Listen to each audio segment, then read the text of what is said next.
Hey there, comic friends, I'm Travis. It's time for another edition of Monster Comics Reviews. And this week it's comics for the 19th, I'm going to say 19th of February 2014. Awesome week of superhero books. Let's jump right in. Animal Man issue number 28. Wonderful issue. Great artwork by Albuquerque. Great stuff. Sad to be seeing this book go. The next issue is an issue that's done all Jeff Lemire. He writes it and draws it. And I'm not sure exactly what kind of swan song that's going to be to the character. Really gripping here, though. The whole family drama continues in this. You know, and the book ends on a note of what's going to happen now, because Buddy's making this promise that, to the best of our knowledge, there's no way he can keep, because he's made other promises to much more powerful forces. It's great to see Buddy's daughter in here basically get ticked off, take a stand, you know, do some fighting, save some people. That's great stuff. I'm really happy. I'm hoping the next issue doesn't do it. I'm really happy we don't get Cliff back. I mean, it's sad that Cliff's gone, but to bring him back would pull us into one of our comic book complaints. You know, the deaths don't mean anything because it all just gets fixed in the end. And here, ultimately, even with this godlike powers, there's some things that can't be fixed, and this is one of those things that just couldn't be fixed. So I really appreciate that. That gives the bulk of a large chunk of this book. So it's about issue 19. So we're rolling into 10 issues. Cliff's death has had meaning. It's had impact. It's impacted these people. Each one of these people is in this book. It's an important thing. And yeah, and as sad as it is, that makes good storytelling and good writing that we get to see that. We get to see that impact on those people. It isn't, oh, bummer one day and the next day they go on with the rest of their lives.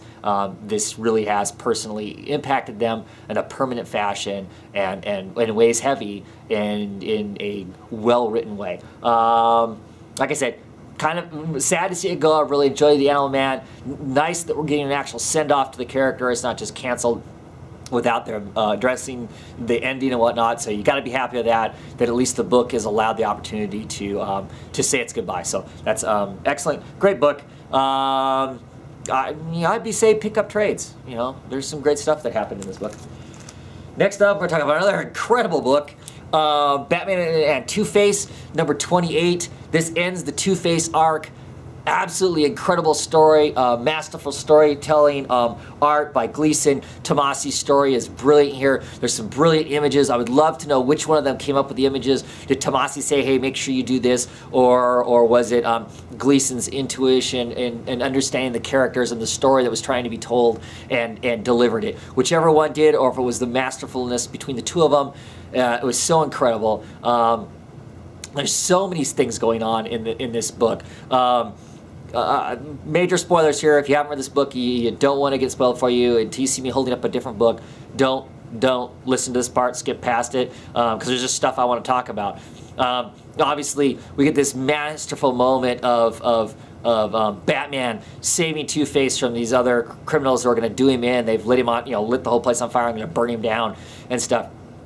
He goes in and saves him, and as he's saving, you know, Harvey, he's talking to Harvey going, you were the best of us, you know, you could have been something great, you could still be something great, you could make a difference. All you have to do is take all this hurt and all this pain and focus it on something, and you know, focus it on good, and you could do good. And Two-Face's response is, what, you mean like you, Bruce?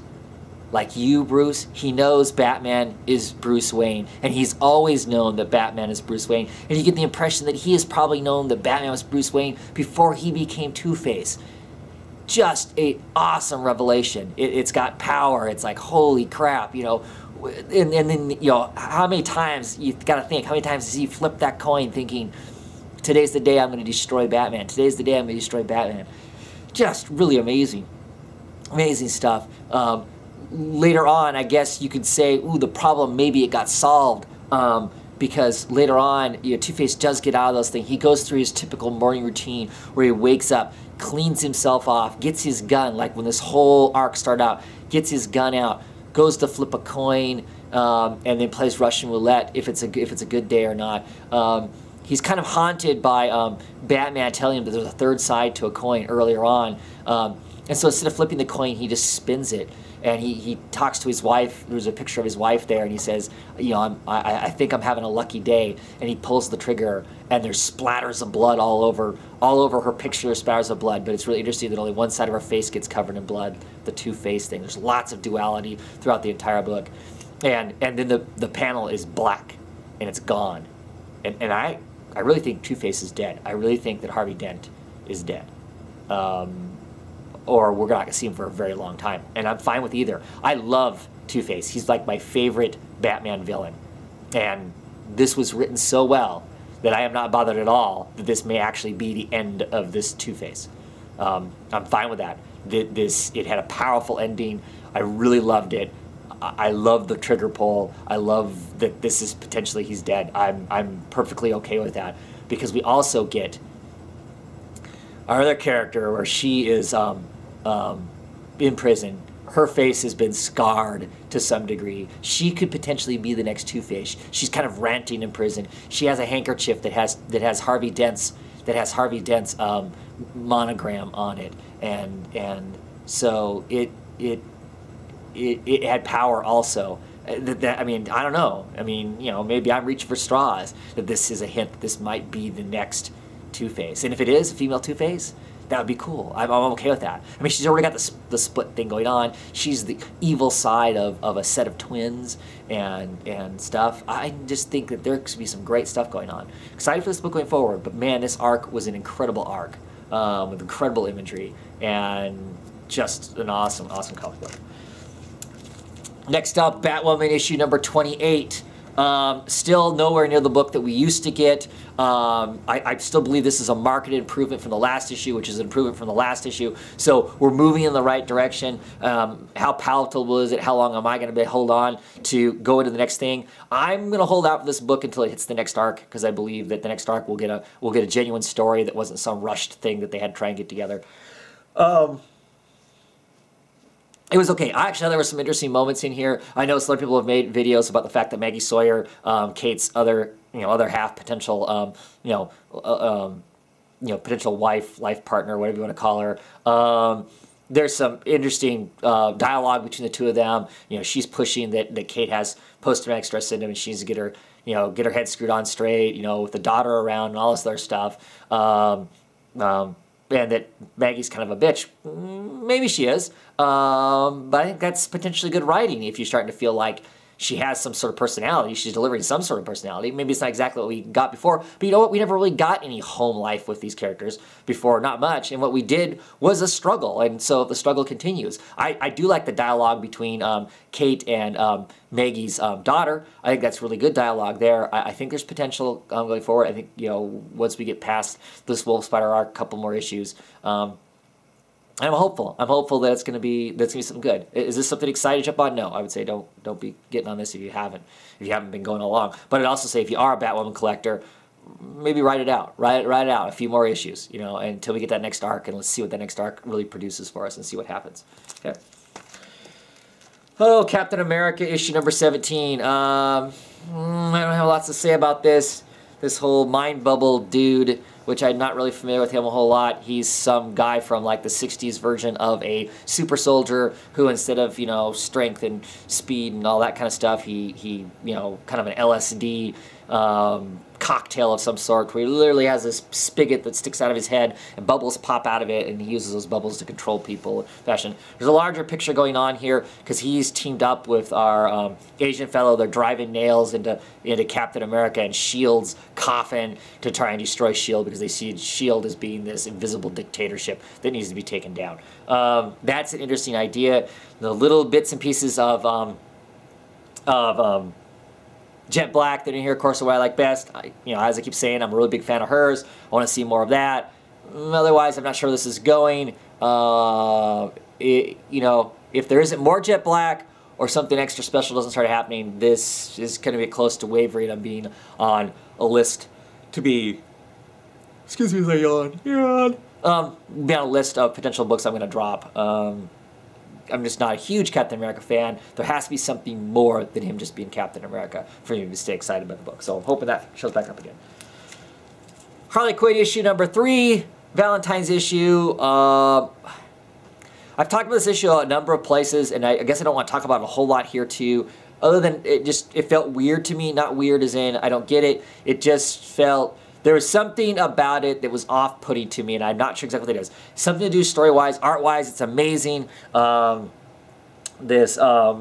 Harding is an awesome illustrator. He does comic books fabulously. He has so many facial features going on and whatnot that it's just, that part of it is absolutely magic. The whole bunch of people running to try and kill her to death and stuff. I don't know. I'm just not sure. There's a lot about it that was kind of, when Harley ventures into love, it just kind of gets weird for me. I mean, because you kind of look at the Harley Quinn Joker relationship, and it's not a healthy relationship outside of the cartoon. You get into the comics, it gets kind of creepy. So maybe that's what bugs me about it. I'm not sure. But it wasn't a horrible book, but there's just something about it that left a bad taste in my mouth. I'm not sure that's not enough for me not to keep getting it. I am going to keep getting it moving forward. I do have to agree with some other friends that how long is it going to be before we need a little stronger of a plot moving through this to hold the book together. But so far it's still been fun with great art.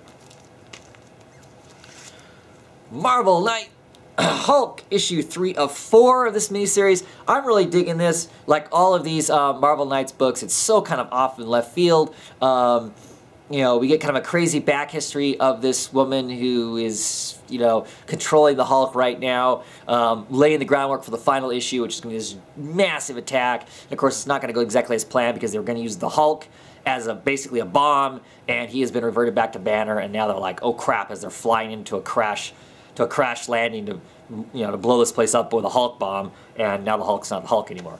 But we get Banner's history in this reality, where he comes from, why he is what he is, how that all happened, how was it used and abused, how she was used and abused in this thing, being part of AIM, and MODOK is in here, and Dr. Doom, and they have weird roles in this, but a little bit they're there. But I thought it was cool. Like I said, I'm liking all these Marvel Knight books quite a bit.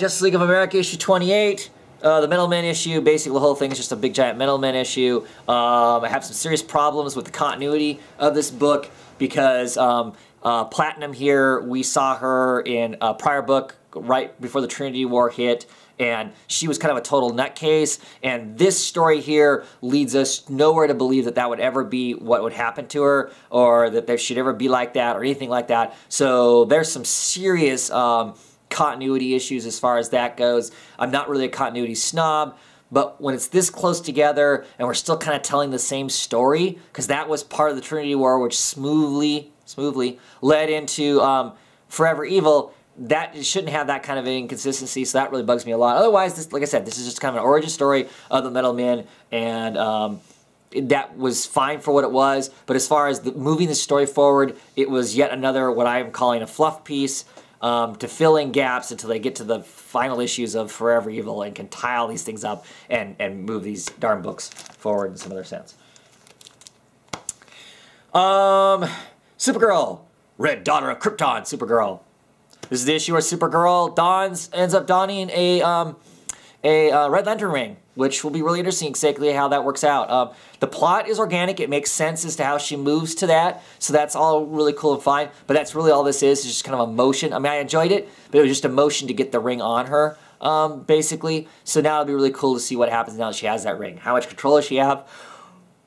What's her purpose going to be? What's her goal? Because that's one of the problems with Supergirl right now is she really doesn't have a purpose. She's just kind of existing, which is okay, but you feel like as a reader that she has to have some sort of a direction. Otherwise, she's really just listing, and that isn't a very entertaining or a captivating story of her just kind of listing along. So that's the big thing right now.